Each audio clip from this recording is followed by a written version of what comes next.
Hello my dear students. तो आज हम ज्योग्राफी जो चैप्टर 4 है एग्रीकल्चर उसका पार्ट 2 स्टार्ट करेंगे। तो लेट्स बिगिन।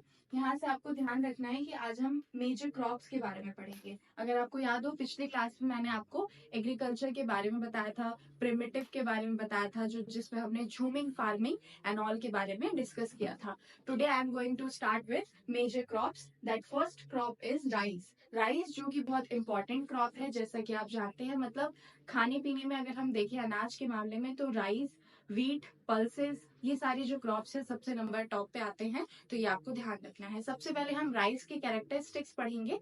इसमें सबसे पहला जो पॉइंट आएगा, ये एक स्टेपल फूड क्रॉप्स है। स्टेपल फूड क्रॉप्स का मतलब ये होता है कि ये खाने में बहुत प्रमुख भोजन के रूप में इसको लिया जाता है। तो इसीलिए इसे स्टेपल फूड बोल रहे हैं। बहुत मुख्य कहीं ना कहीं क्रॉप देखने को मिलती है। नेक्स्ट आ जाएगा, इसमें जो हमारी कंट्री है वो सेकेंड लार्जेस्ट है। ये आपको ध्यान रखना है, ये डाटा में काम आएगा। यानी सेकेंड लार्जेस्ट का मतलब है कि सबसे फर्स्ट नंबर पे चाइना है, सेकेंड नंबर पे इंडिया है। तो ये ध्यान रखना, एमसीक्यू में आ सकता है। लार्जेस्ट प्रोड्यूसर सेकेंड है India of rice in the world after China.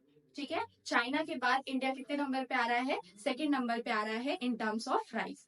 Second point is, ये खरीफ सीजन में आता है। पिछली क्लास में मैंने आपको 3 सीजन बताए थे सीजनिंग क्रॉप।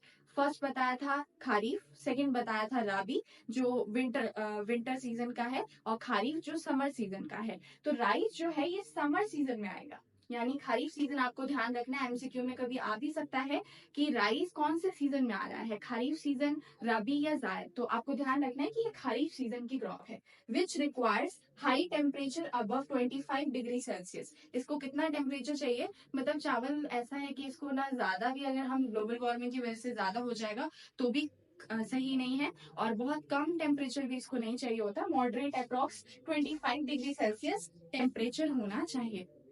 नेक्स्ट है हाई ह्यूमिडिटी। इसको ह्यूमिडिटी बहुत ज्यादा चाहिए, जिससे कि इसको ग्रो करने में काफी आसानी होती है। नेक्स्ट आएगा एनुअल रेनफॉल। राइस को पानी बहुत ज्यादा चाहिए होता है। मतलब ये उसी एरिया में उगता है जो स्वैम्पी एरिया होते हैं, जैसे वेस्ट बंगाल हो गया, यानी जो ज्यादा मड वाला एरिया होगा वहां पे ये सबसे ज्यादा सुइटेबल होता है टू ग्रो। ठीक है, एनुअल रेनफॉल यहाँ आपको ध्यान रखनी है 100 सेंटीमीटर है। ठीक है, यानी यहाँ पे टेम्परेचर को हम डिग्री सेल्सियस से देखेंगे, और अगर रेनफॉल की बात करें तो हम यहाँ पे सेंटीमीटर के उससे पॉइंट ऑफ व्यू से देखेंगे। ठीक है, ये कौन कौन से एरिया में है आपको एरिया ध्यान रखना है। North western side, north sorry north eastern side. North eastern यानी अगर मैं इंडिया का मैप बनाऊं यहाँ पे, तो आपको ध्यान रखना है कि इंडिया के नॉर्थ ईस्टर्न साइड में आएगा। ये वाला जो रीजन है इंडिया के नॉर्थ ईस्टर्न साइड में आता है, जो आपको बात ध्यान रखनी है। यानी यहाँ पे ये गंगा रिवर भी आ जाती है, ब्रह्मपुत्रा रिवर भी आ जाती है। तो ये रिवर की वजह से these area is very fertile for agriculture point of view. ठीक है, तो आपको ये बात ध्यान रखनी है। नेक्स्ट है कोस्टल एरिया। थोड़ा सा इसे यहाँ पे कोस्टल एरिया भी मिल जाता है, जिसकी वजह से ये स्वैम्पी होता है या मडी एरिया होता है। ठीक है, नॉर्थ प्लेन, डेल्टाई रीजन, वेस्ट बंगाल, बिहार, केरला, कर्नाटका, ये सारी जो रीजन है, these region are famous for rice. ये आपको बात ध्यान रखनी है। ठीक है, ये राइस वाला पूरा कंप्लीट हो गया है। यानी इतने पॉइंट्स अगर आप पॉइंट्स में लिखेंगे बोर्ड में, तो you will get a very good marks in board exams. ठीक है, राइस में इतने सारे पॉइंट्स आएंगे जिसमें आप एक बार रिवाइज इसको कर सकते हैं। सेकेंड क्रॉप हम पढ़ेंगे अब वीट। वीट भी आपको ध्यान रखना है, ये बहुत ही स्टेपल फूड में, यानी ये दूसरे नंबर पे आता है। फर्स्ट नंबर पे आएगा rice, second one is wheat. Wheat भी बहुत ज्यादा इंपॉर्टेंट है। Second most important cereal crops, यानी ये भी अनाज में सेकेंड नंबर पे काफी ज्यादा इंपॉर्टेंट जाना जाता है। ठीक है, ये कौन से एरिया में है? North western part of India. यानी ये जो नॉर्थ वेस्टर्न पार्ट आएगा, ये वाला रीजन, इस वाले रीजन में वीट ज्यादा उगाया जाता है। अच्छा, अब आपको ये चीज ध्यान रखनी है कि ये रबी क्रॉप है। यहाँ पे मैंने क्या बोला था, चावल जो है वो खरीफ क्रॉप है, यानी वो समर सीजन की क्रॉप है, गर्मी में उगाई जाती है। ये जो है ये विंटर में उगाई जाती है, लेकिन जो इसकी कटाई होती है, हार्वेस्टिंग होगी, ये गर्मी के सीजन में देखने को मिलेगी। ठीक है, ये खरीफ क्रॉप है। इसमें कितना सेंटीमीटर रेनफॉल चाहिए? 50 to 75 सेंटीमीटर रेनफॉल देखने को मिलेगा। नेक्स्ट है हाईएस्ट प्रोड्यूसर स्टेट, ये उत्तर प्रदेश है। यानी सबसे ज्यादा जो वीट का प्रोडक्शन किया जाता है वो उत्तर प्रदेश में होता है, तो ये आपको मैप के पॉइंट ऑफ व्यू से भी ध्यान रखना है। नॉर्थ वेस्ट रीजन बाकी आ जाएगा, जैसे कूल ग्रोइंग सीजन इसको थोड़ा चाहिए और ब्राइट सनशाइन चाहिए, थोड़ा सा नॉर्मल होना चाहिए, जिससे कि ये इसको ग्रो करने में काफी इजी रहता है। तो ये वीट में इतने पॉइंट्स आएंगे आपको, मेनली रेनफॉल और एरिया, और इसका जो हाईएस्ट प्रोड्यूसर स्टेट है ये आपको ध्यान रखनी है मेन बात, ठीक है।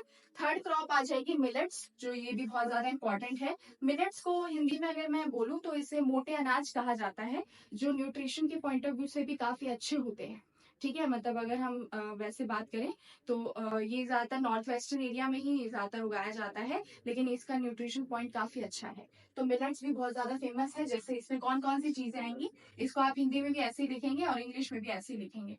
ज्वार, बाजरा, रागी, और एक और आता है मेज, वो भी अलग से आ सकता है। Are the important millets grown in India.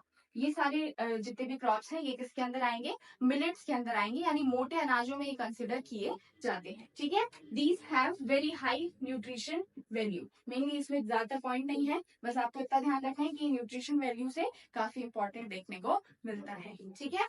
So next crop देखते हैं पल्सेस। पल्सेस आपको बात ध्यान रखनी है, पल्सेस पता ही होगा आपको, दाल जिसे बोलते हैं हम। और दाल जो वेजिटेरियन लोग हैं, ठीक है, उनके लिए काफी ज्यादा न्यूट्रिशन का सोर्स है, प्रोटीन का सोर्स है। क्योंकि नॉन वेज वालों के लिए तो ठीक है जो भी सोर्स अदर से आ रहे हैं, लेकिन यहाँ पे वेजिटेरियन पीपल्स के लिए पल्सेस ही एक मेन प्रोटीन का सोर्स देखने को मिलता है।